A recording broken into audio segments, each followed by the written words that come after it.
2. Let the music be your master. The album opens with 5 seconds of pulsating electronic spooge. We hear the brief warping sound of magnetic tape beginning to roll, followed by 2 plucks of Jones's bass.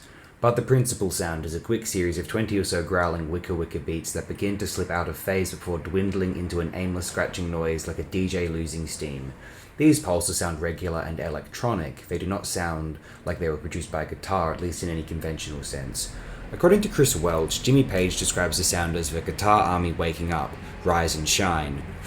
The guitar army is a phrase Page has used to describe his innovative and intensely satisfying use of chorus, effects-laden, and multi-tracked guitars. It's also the name of a 1972 book by MC5 manager John Sinclair. In a 1977 interview, after a journalist asked him about his best solos, Page talked instead about orchestrating the guitar like an army, building up harmonies, layering different guitars, amps, and timbres, exploring collages and tissues of sound. In other words, rather than represent himself as a virtuoso, Page spoke as someone who enjoyed command of the entire field. As the guitarist put it, "My vocation is more in composition really than in anything else." Page hit his own nail on the head here, but only if we take composition in its broader sense, not just the creation and orchestration of music per se, but the assemblage of many elements. Guitars, effects, multi-track recording, production, song sequencing, album covers, into an entire world of sound. Page was a great record producer, a master with what film critics call mise en scene, the director's art of placing action within the space of the frame. Ira Konigsberg has defined mise en scene as the composition of the individual film, the relation of objects, people, and masses, the interplay of light and dark, the pattern of color, the camera's position and angle of view, as well as the movement within the frame. Replace camera with listener and you understand what Page means by composition. A symbolic and emotional choreography that involves masses of sound, plants lyrical evocations, instrumental colors, and the movement of instruments through sonic space. The visual metaphor here is no accident. Page treats sound as a kind of moving image, a spectral synesthesia reflected in his famous description of his art as a kind of construction in light and shade. As perhaps the most realized of these constructions, Led Zeppelin 4 demands that we take a closer look at Page as producer, acknowledging from the get-go that, like many producers, he gets credit for things that others did. Before forming Led Zeppelin and playing with the Yardbirds, Page spent 3 years as a session player, playing on an estimated 50 to 90% of the records made in England between 1963 and 1965, including early hits by The Who and The Kinks. He was a hack, in other words, but a very capable and well-paid hack. During this time, he not only learned how to create a diverse range of styles on command, but also soaked up production tricks and befriended engineers, enabling him to later get the best out of folks like Eddie Kramer, who worked with Hendrix and helped craft many Ace Zeppelin tracks. Years before orchestrating Led Zeppelin, Page developed an intimate understanding that rock and roll records were built things, a mode of pop production, sometimes canny and sometimes crass. Page's later facility in the studio also reflected a fascination with electrical sound machines that runs throughout his musical career. Performing with Neil Christian and the Crusaders in 1962, the 17-year-old Page was one of the first London guitarists to play with a foot pedal. By the mid-1970s, he was using digital delays, guitar synthesizers, and a live setup that included wah-wah, MXR effects, and what he admitted was total flash: harmonizer, theremin, echoplex, and the famous violin bow. By pushing the envelope on sound, these gadgets extended the virtuosity associated with the Guitar Hero into the domain of techno-acoustic experimentation. But these tools also gave Page a way to create the dramatic atmosphere so important to his sense of light and shade. In particular, Page used electronics to explore what music buffs call timbre, the textural quality of a tone, its sheen or grain or color. Page's timbral flavors define his guitar playing as much as his licks or his blend of acoustic and electric styles.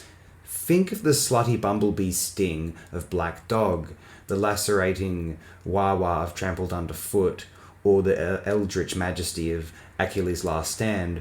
By physical graffiti, Page had transformed the guitar into an errant analog synthesizer, enabling him to exploit the ambient and atmospheric potentials of electronic sound while remaining rooted in the erotics of the fingered fretboard. In this, Page remained a true sonic child of the psychedelic 1960s, embracing the notion that, as Steve Waxman puts it, amplified sound has significant transformative potential. Of all the guitar heroes from the 1960s, Jimi Hendrix took this transformative potential the furthest, both on stage and in his obsessive and almost extraterrestrial studio work. Still, it seems important to note that Page had Roger Meyer build him a fuzzbox in 1964, years before Hendrix pushed Meyer's gear into the purple haze. Meyer's excellent machines also gave us a different perspective on Page's guitar army, because when Meyer started building his fuzzboxes for guitarists like Jeff Beck and Page, he worked for the British Admiralty researching acoustics. In other words, his intimacy with sonic circuitry ran parallel to his work on underwater warfare. This is no random bit of trivia. It marks how deeply the technologies that make modern culture are intertwined with the technologies that make modern war. The German media theoretician Friedrich Kittler has also drawn attention to the connections between radar and television, as well as the intensified effects that World War I had on the evolution of wireless tube technology. One must also mention Nazi Germany's development and deployment of magnetic tape. In Kittler's words, the entertainment industry is, in any conceivable sense of the word, an abuse of army equipment. In both sound and imagery, Led Zeppelin drew power from the secret sympathy between media technology and war. On 1969's Led Zeppelin II, for example, where the band appeared in uniforms of the Just, a division of the German Air Force, the boys unfurled the cock rock apocalypse Whole Lotta Love. The tense central riff is answered by a descending guitar chord that sweeps between the stereo channels like a V2 screaming across the sky, while the urgent central riff intensifies the blues come on to the point of violence, leading Charles Shaar Murray to dub the song a thermonuclear gang rape. That seems rather over the top, but one still does not doubt Stephen Davis' claim that the tune was a particular favourite of the boys in Nam, who bolted 8 tracks to their tanks and played it as they moved into combat. But the riff's macho drive is also interrupted by a freeform passage of psychedelia that features Page and engineer Eddie Kramer indulging themselves in pure effects, twiddling knobs like the Kingston producers who were inventing dub music around the same time, or George Clinton behind the dials for the first Funkadelic album. Here Page unveils his use of the theremin, one of the world's oldest and weirdest electronic instruments, while Plant's vocals are treated with a trippy backwards echo technique that Page had invented earlier in a Yardbirds session. The resulting psychedelic bardo swoons with both pleasure and pain, as Plant's orgasmic moans compete with sirens, muffled explosions, and the disorientation of battle. Some critics have argued that this freakout subtly undermines the masculine prerogative of the main riff, but the analog electronica also delivers a message hidden by the era's more utopian fantasies about amplified sound, that your novelties and pleasures are one in part from the war machine, that there is no sex without power, no transcendence without death. Whole Lotta Love's apocalyptic undertow foreshadowed a growing unease among some rock writers that heavy rock, with its exploitation of power and volume, was cheapening rock's transformative cultural potential. These concerns are bound up as well with fears about rock's exploding commercialism. For such commentators, Page's technical bravura was just another reason to hate the band. Claiming that listening to Page live was about as satisfying as watching a television picture signal, a Montreal Star rock critic compared the guitarist to an encyclopedia salesman demonstrating the range of sounds and gimmicks that could be coaxed from an electric guitar. This same fellow also condemned what he believed was the false meaning that fans attached to Zeppelin's music because of its volume. In this view, Zeppelin's evident hold on the masses was not really musical at all, but an effect of brute technology. Other critics explicitly associated the force, heaviness, and sheer volume of Zeppelin's sound with violence. Their legendary 1969 show at Boston Tea Party, after all, had ended with scores of kids literally banging their heads against the stage. In the same year, a lamenting John Landau described the band's live demeanour as loud, impersonal, exhibitionistic, violent, and often insane. Perhaps the crispest comment along these lines was from the British writer Mick Gold. What comes across most strongly in their live music is a feeling of violent emotions internalised. Gold meant this as a slag, a morbid contrast to the Stones and Faces, whom he describes as providing spontaneity and joy in their shows. Zeppelin plays body music, Gold says, but they offer no climax. Because it doesn't swing, it doesn't set the audience dancing, it aims for the temples, not the feet, and its total effect is one of stupefaction. Zepp's transformation of aggressive forces into mental effects, to say nothing of their resistance to climax, reflects a wayward tantric magic. Submission to such a sublimated inner journey might indeed look like stupefaction to folks who just want to boogie with the babes. But you know what Gold means. Led Zeppelin overwhelmed their audience. They're like a vibrator, wrote Charles Shaar Murray about an Earl's Court show from 1975. It can get you off something ridiculous, but it can't kiss you goodnight.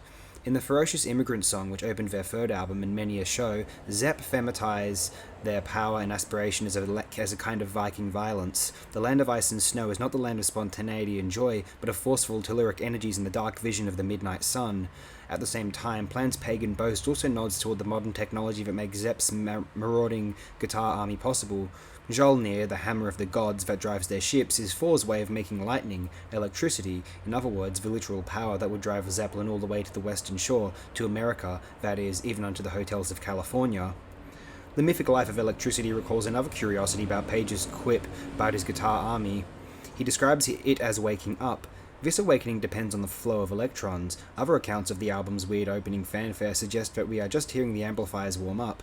In any case, the analogy is apt. Electricity enlivens and enchants music, not only adding volume and dimension, but also giving musical signals another order of presence, in other words, a life of their own. In the case of the electric guitar, this liveliness is rooted in the enhancement of overtones that characterize distortion as well as the overdriving loops that produce feedback. As Page put it, the electric guitar can start singing on its own through the electronics which you can't engineer on an acoustic guitar. My emphasis. An even more definitive statement of this electronic animism appears in a Swan Song press release from 1977. Led Zeppelin were the first group to take high volume and distortion, make it a distinct creative entity and key it directly to the emotional thrust of each song. Leaving the braggadocio of this assertion aside, Hendrix or Blue Cheer anyone? The key word here is entity. The implication is that Zepp shaped electrical effects into a vital autonomous power, a distinct creature that lent its energies to the more traditional values of the song. These are metaphors, of course, but they are animistic pagan ones. Inside the magic circle of the occult, metaphors like this take on a life of their own. They are not just icing on the poetic cake, but forms of experience. Perhaps the primary experience that gets shaped by animistic metaphors is the experience of energy. The countercultural exploitation of electrical energy in the 1960s, through music, radio, feedback, bullhorns, and film, supported the return of animism as a viable cultural metaphor. This is what William Burroughs meant in his strange 1975 Crawdaddy article on Zeppelin, when he wrote that rock music can be seen as one attempt to break out of this dead soulless universe and reassert the universe of magic. Given Page's occult studies and Plant's love of heathen lore, we should hardly be surprised that a degree of animism leaked into their electronic rhetoric, musical and otherwise. But Page's animist quip also implies an element of control that, as we shall see, informs his instrumental pyrotechnics as well as his occult mystique. Rise and shine, he says, a commander of potentially chaotic energies. He may call these energies a guitar army, but a student of ceremonial magic like Page would also recognize these powers as servitors, earthly or infernal spirits that the magus binds to do his bidding. Satanic pacts are a chump's game. Page found his allies in electrical sound machines. Howling more. In the mid-1970s, Jimmy Page took a thimbleful of his fortune and financed the opening of an occult bookshop in London called the Equinox. A tiny store just off Kensington High Street, the Equinox specialised in the Crowleyania that Page had already been collecting for years.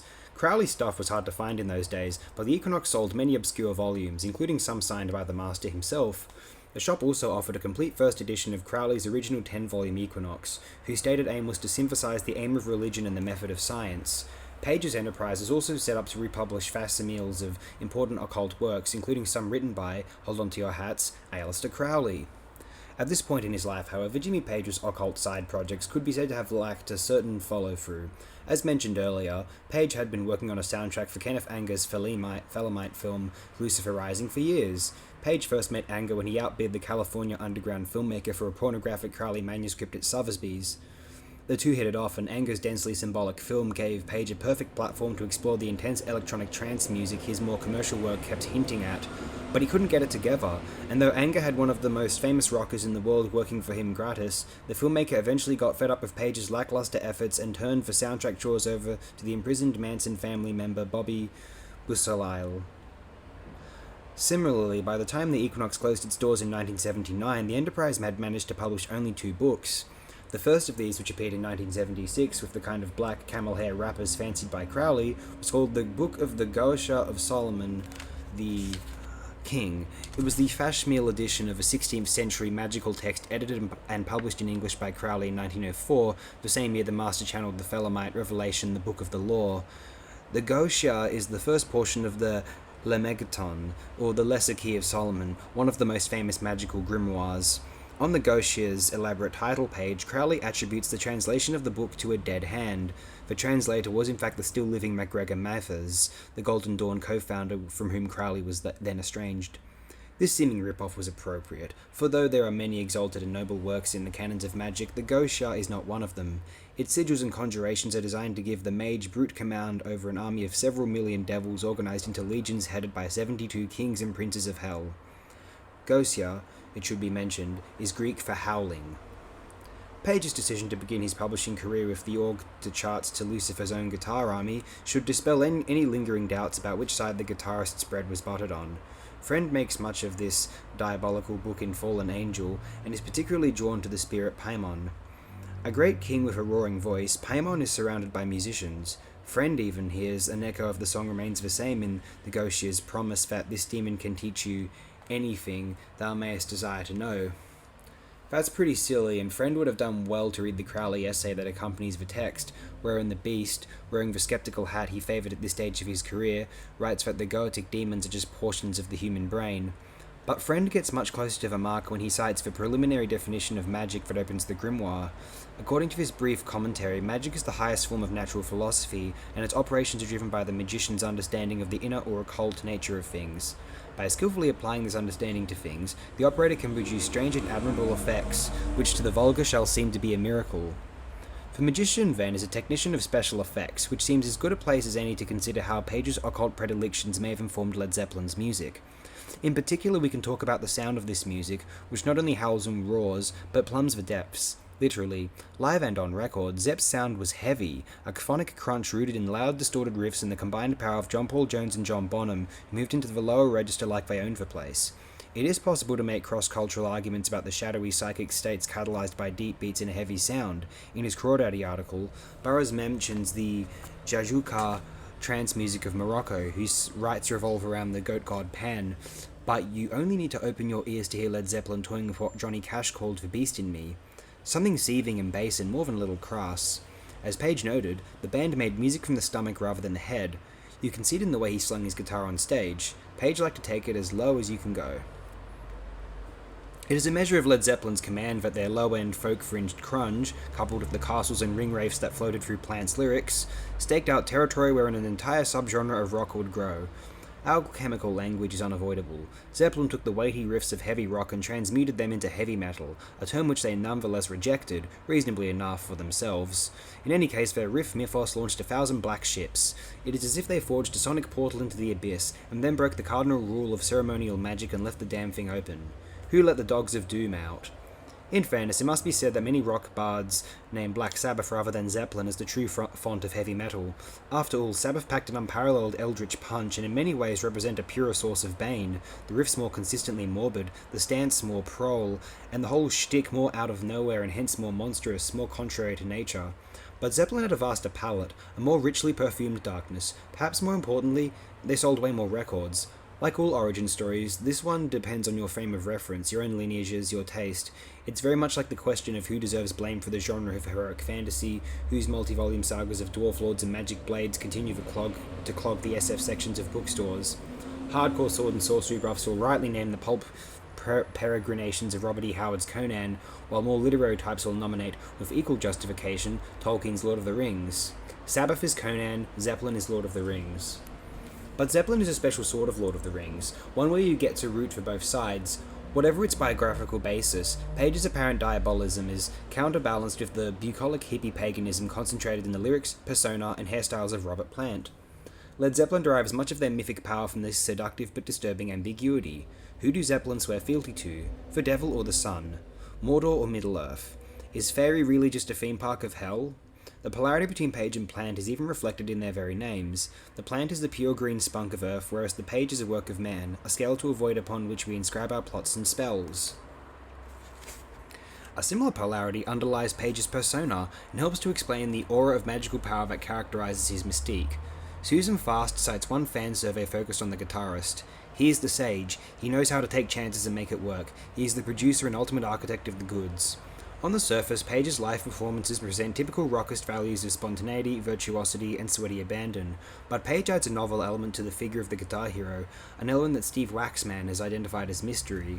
So even as Page bears his cock rock before tens of thousands of fans, the Zozo doodle emblazoned on his clothes in amp remind us that he knows something that we don't. There is a gap between the hero whose performance we consume and the sage behind the curtain, who remains concealed, literally occult. This mystique makes Page far creepier than Ozzy, who's hiding nothing, except maybe his debt to the monsters. Though rooted in Page's personal reserve and esoteric interests, the guitarist's mystique is also structurally reflected in his musical practice. Page's live virtuosity was leavened by the fact that he was notoriously sloppy, constantly picking up and discarding ideas with an air of carelessness, even distraction. In the heat of performance, it often seemed like a part of him was somewhere else, at a wise or possibly addled remove. Yet this sloppiness suggested that he had even mastered chance and could make it work.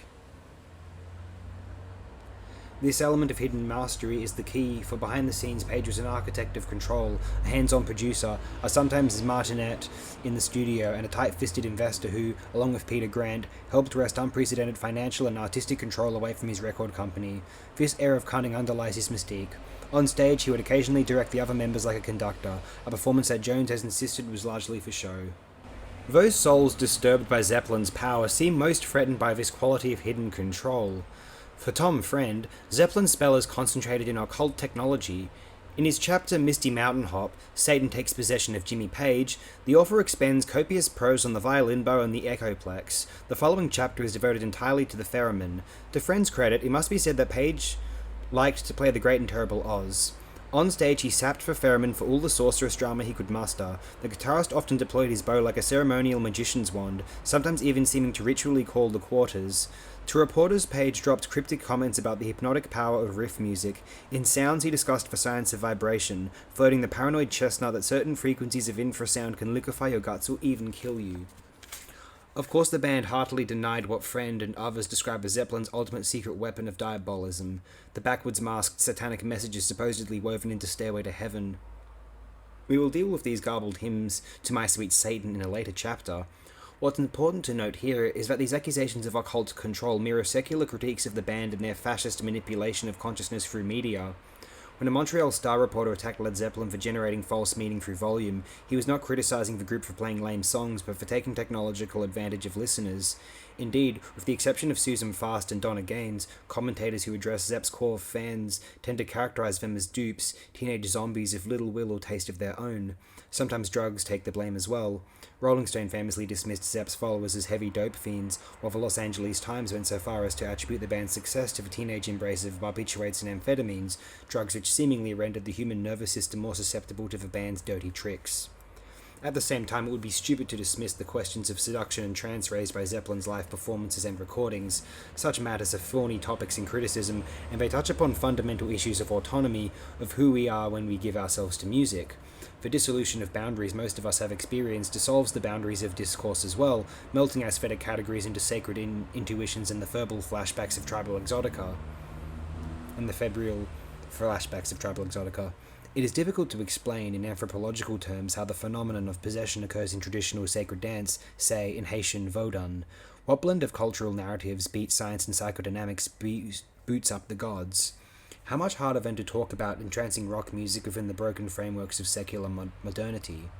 Christian fundamentalists not only accept the reality of musical hypnotism, but suggest that it is an automatic function of a specific technology or technique, whether subliminal messages or volume or the druid beats condemned by Jack Chick in one of his famous comic book tracks. And yet this paranoia points to something we all desire on the road to transport, the release of control, or rather, the submission to a choicelessness that can seem both delicious and slightly ominous. Even fundamentalists crave their rapture, their journey to the middle of the air. The notion that some magic sonic weapon lies behind Led Zeppelin's evident power is not just an affront to the complexity of music, it's an affront to magic. The magician is more than a trickster, as the historian of religion Mircea Eliade wrote. The magician is, by definition, a stage producer. The magus does not just dangle a golden pendulum before your eyes, he shapes a theatre around that pendulum, a stage large and suggestive enough to draw you in. Jimmy Page knew that all of the Marshall stacks and effects pedals in the world wouldn't do diddly if Led Zeppelin did not craft drama and atmosphere out of the aggressive and horny energies they raised, which brings us back, in a rambling sort of way, to the mise-en-scene. It's to a castle I will take you. As he ate through his allotted span of time, Aleister Crowley produced a number of definitions of magic, most of which emphasized the will. Crowley meant many things by will, things both phallic and mystic, but the basic picture accords with the conventional notion of the magician as an operator, an active manipulator of supernatural agents or sneaky techniques of perception. Crowley also provides a more passive and receptive picture of the magical art in the notes for an astral atlas that appends his magic in theory and practice. Magic, he writes, enables us to receive sensible impressions of worlds other than the physical universe. In this view, magic does not so much intensify the will as open up imaginative experience, triggering incorporeal sensations and images that have lives of their own. If you replace magic with music in Crowley's statement, you will see where we are headed. Music enables us to receive sensible impressions of worlds other than the physical universe. Even when we are dancing deep in the groove, music is always prepared to disembody us, to set the spirit wandering through worlds conjured with no more material than vibrating waves of energy. Led Zeppelin records embody this virtual power in the definitive sense that they take place somewhere, that they draw you into another world, over the hills and far away. Space is a primary metaphor for understanding and experiencing the band's music. As Ann Powers notes, this is why people hated them. They took up so much space, and it's why people loved them. That space could swallow you up, take you in. Lots of head music in the late 1960s and 1970s had such aspirations. The rhetoric of transport accorded with the drug culture as well as the discovery that the multi-track studio was a great place to build pocket worlds. But while many self-consciously psychedelic bands suggested the intense distortions and phantasmagoria of the drug rush, Zeppelin's mise-en-scene was more like Crowley's idea of an astral atlas, an almost storybook panorama of images and characters. They polished rock into a scrying stone. You could see the blazing dunes of Kashmir, the driving snow of No Quarter, and the Viking hordes when the thunderous immigrant song riff kicked in. This goal was synesthesia, Page has said, creating pictures with sound. The desire to make pictures with sound accords with Led Zeppelin's deep romantic leanings. After Beethoven's symphonic revolution, many 19th century composers explored program music, self-consciously linking narrative imagery and events to instrumental themes and developments. Not surprisingly, such symphonies often veered toward the dramatic, large masses of sounds, dynamic and sudden contrasts, expressive and even violent expressions of energy. Composers like Berlioz, Liszt, and Richard Strauss knew that Sturm und Drang makes especially vivid pictures in the mind. Berlioz's Symphonie Fantastique, with its opium dreams and witches' Sabbath, is visionary in more than one sense of the term. Though Zeppelin have much less of a fetish for classical music than other heavy metal artists, the band also rooted their rich dramatics in what Page has called their inner dynamics. These dynamics derive from the variety of contrasts Zeppelin employ. Elven folk and muddy blues, lightning attacks and mollusses riffs, holy majesty and pelvic sleaze, technological effects and pastoral romance. These polarities, often masterfully arranged by John Paul Jones, clasp and crash throughout the course of an album or even a song, carving out a landscape that the electronic media theorist Marshall McLuhan would call an acoustic space. Consider the exquisite ending of Thank You, which closes side 1 of Led Zeppelin 2. Around 3 minutes 30 seconds into the song, as planned in his Lover Walk the Miles, we hear the dewy plaints of Jones's keyboard, rooted in the church organ playing of his youth, gradually fade into the distance. But what does this mean, to describe Jones's sound as fading into the distance? Though fade-outs resemble the physical experience of a sound source moving away from our bodies, they are so common in recorded music that we rarely read them as a change in proximity. At first, Thank You proceeds normally. Jones's holy flutter simply dwindle away, along with the bell-like toll of Page's resonating D at this point. First-time listeners are ready for the next track, but then unexpectedly their instruments return, increasing in volume until they resolve into a sustained, quietly triumphant chord. And then that slight return opens up in an infinite sense of place, of going and coming, a space of both potential and finality, like the sea. It is one of Zeppelin's most sublime and subtle moments. Zeppelin albums do not just lead listeners through the hills and dales of individual tunes, but draw them through the passageways between songs. Zeppelin albums are albums, remember, as consciously sequenced as any records not condemned to the unnerving category of concept album. Consider how Your Time Is Gonna Come bleeds into Black Mountainside on the first record. For a jarring juxtaposition, especially rhythmically, it adds another spice to the stylistic masala of Page's acoustic fantasy with its Celtic and Indian flavours, and prepares our palate, through contrast, for the quarter-second slice of silence that precedes the bangers and mash riff of Communication Breakdown. Such powerful juxtapositions, which also operate inside songs like Bring It On Home, Ramble On, and What Is and What Should Never Be, not only create dynamics, but make the metaphor of the journey inevitable. Listening to Zepp albums is like a cruise through shifting landscapes. In the classic vinyl platform, a one-way spiral jaunt.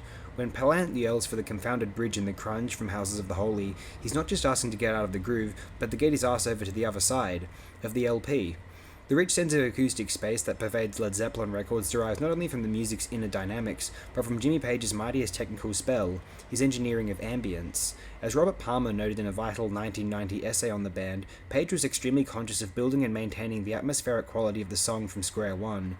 Inspired by early Sun and Chess records, Page used echo and reverb to soften the separation between instruments. These techniques also added depth and dimension to the tracks, since both echo and reverberation are rooted in our physical experience of sound in space, of the volume of volume. But ambience does more than just shape a sound world, it also transports the listener. Zach compares ambience to the mirror in Cocteau's film Orphe. It draws the listener into an aural world whose shape, dimensions, lighting, and perspective it helps to define. Ambience tricks us into believing that the recording takes place somewhere, in a sort of spirit realm, the true world of the disembodied voice. Just as the word atmosphere can refer to both the surrounding air and the mood of a place, so did Page's art of ambience extend beyond the shaping of acoustic space into the realm of emotional texture. Harkening forward to a more electronic sense of ambience, Page created atmospheric mood for the exploration of timbre. By layering various textures and multi-tracking his guitars, he created what he called collages and tissues of sound with emotional intensity. Page brought a similar sensibility to the hotel rooms he would decorate on tour, seeking to replicate the exotic interior design of his homes. The guitarist would lay Persian carpets on top of one another and then bathe the overlapping patterns in candlelight. Page also engineered ambience through what he called the science of microphone placement. Back when Page was slaving as a studio hack, the engineers he worked with would often place a single microphone in front of an instrument's amplifier. But Page, again inspired by early rock and roll records, augmented this arrangement by placing additional mics 10 or 20 feet away. He'd then record and balance the difference between these mics, capturing a time lag that reflected the acoustic shape of the room itself.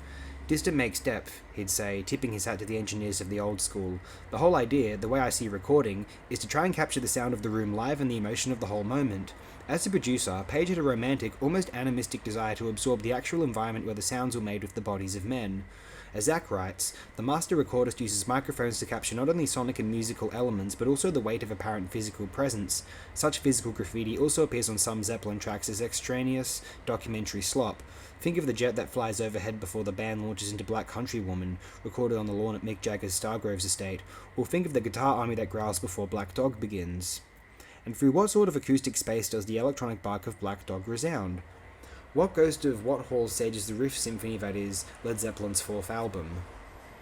The bulk of Led Zeppelin's fourth album was rehearsed and partially recorded in Headley Grange, 3 stories of stone gloom in the middle of nowhere, or at least Eastern Hampshire's version of nowhere. Built in 1795, Headley Grange was designed to house the poor and infirm, and was sacked by disgruntled working men in 1830. The place became a private home in 1870. A century later, rock bands like Fleetwood Mac, Genesis, and The Pretty Thing started renting the place out, attracted by the place's isolation and unique acoustics.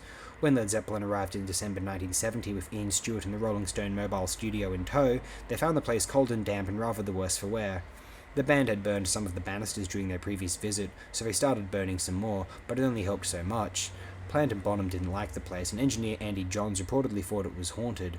Page, who lodged beneath the peaked roof in the top floor, dug it. It was a pretty austere place, but I loved the atmosphere. In order to capture some of this atmosphere, Page and Johns invaded every nook and cranny of the Grange with their mics and amplifiers. We had amps in toilets, mics hanging down chimneys, John Paul Jones later told Palmer. Very often the sound would suggest a tune, and we'd write or arrange with that in mind. The example Jones cites is also the most celebrated moment of Zeppelin's conquest of ambient sound, the recording of John Bonham's monumental drums for When the Levee Breaks. For this session, Bonham placed his new kit on the floor of a large open stone stairwell known by the family who owns the Grange as the Minstrel's Gallery. 2 ambient Bayer M160 stereo mics were then strung up on the 2 landings above, 10 and 20 feet overhead, and then run through a guitar echo unit. There is some controversy about whether Page or Johns came up with this peculiar arrangement. Either way, the setup was heresy. Room mics were never used to record drums, and the team didn't even mic the bass drum. When you are working with an orc like Bonham, sometimes heresy is the only way to go. When the levee breaks opens like a volcanic vent splitting the floor of the sea, as Andy Fife puts it, what you hear is not just the drums, but the drums reacting to the acoustic space of the room. But you are also hearing something more uncanny than this. You are hearing the room respond to the drums. The Grange itself awakens, just like the guitar army, and gives up its ghost to the magic circle of the reel-to-reel.